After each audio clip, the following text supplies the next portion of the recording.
ऐसा पहली बार नहीं हुआ है कि देश में ईवीएम पर सवाल उठ रहा हो। हर चुनाव के बाद पॉलिटिकल पार्टीज अपने ईवीएम पर सवाल उठाती आई है और इसी मुद्दे पर हमारे साथ बात करने के लिए खुद सौरभ भारद्वाज हैं। क्योंकि ईवीएम्स बहुत कम देश हैं जो इस्तेमाल कर रहे हैं और जितने भी टेक्नोलॉजिकली एडवांस देश हैं वो ईवीएम्स नहीं इस्तेमाल करते। इसलिए काफ़ी इंटरेस्ट रहा है लोगों का कि इतनी बड़ी प्रजातंत्र के अंदर, इतनी बड़ी डेमोक्रेसी के अंदर ईवीएम्स क्यों इस्तेमाल हो रही है।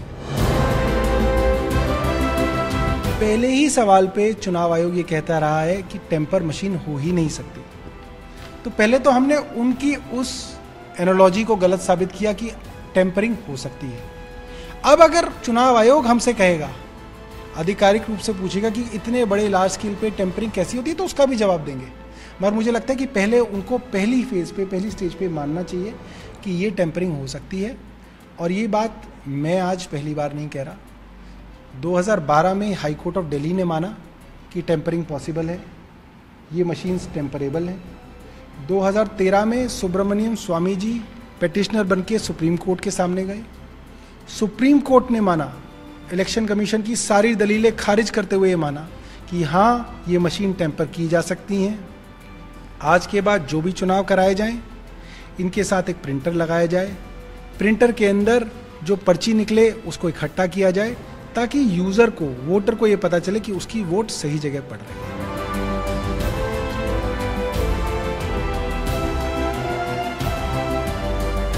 और प्रैक्टिकली हर तरीके के माइक्रोचिप को दोबारा लिखना, दोबारा राइट करना और अनरीडेबल माइक्रोचिप को भी रीड करना पॉसिबल है। ऐसी रिवर्स इंजीनियरिंग की बहुत सारी टेक्नोलॉजीज अवेलेबल हैं और मुझे लगता है कि इलेक्शन कमीशन के अंदर ऐसे टेक्निकल एक्सपर्ट्स हैं ही नहीं जो इस बात को वेरीफाई कर सकें। उन्होंने अपनी जितनी भी टेक्निकल एक्सपर्टाइज है वो 2 कंपनीज के ऊपर डिपेंडेंट कर रखी है। BEL और ECIL करके 2 PSUs हैं जो इस तरीके की मशीनें उनके लिए मैन्युफैक्चर करती हैं। मेरा ये भी मानना है कि वो मशीन जो 2 कंपनीज हैं वो खुद भी उस माइक्रोचिप को नहीं बनाती हैं।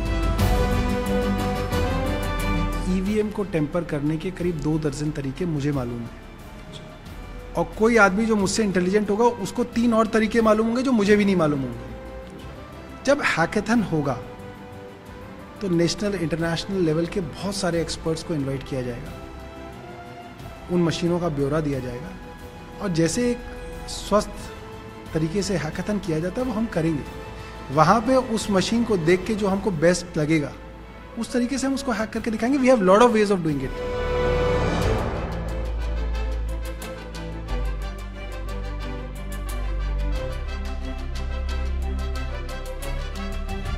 इलेक्शन डिक्लेयर होता है, मशीनें आती हैं, उस वक्त इनको रिटर्निंग ऑफिसर अपने कब्जे में लेता है, सिक्योरिटी में रखता है।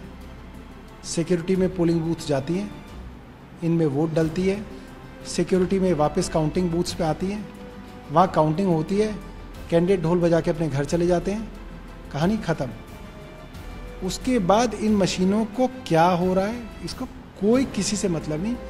ये लोहे लकड़ की तरह ट्रक्स के अंदर लोड की जाती है और इनको इनके वेयर हाउसेस के अंदर भेजा जाता है। उन वेयर हाउसेस के अंदर सरकारें जिनकी होती हैं, उन्हीं की पुलिस होती है, उन्हीं की सिक्योरिटी एजेंसी होती है। और मैं पुलिस पे भी शक नहीं कर रहा। अगर पुलिस वाले के पास 2 इंजीनियर आके कहेंगे कि हमको सिक्योरिटी या हमको मशीनों की मेंटेनेंस करनी है, तो मुझे नहीं लगता कि पुलिस वाला कहेगा कि मुझे दिखा क्या मेंटेनेंस करेगा, मुझे दिखा तू क्या कर रहा है। या अगर किसी सामान्य पुलिस वाले के सामने वो पेचकस खोल के कुछ बदल भी रहा होगा तो बोलेगा अरे तू क्या कर रहा है इसके अंदर। वो कहेगा तू जो कर रहा है तू कर, तेरा काम है।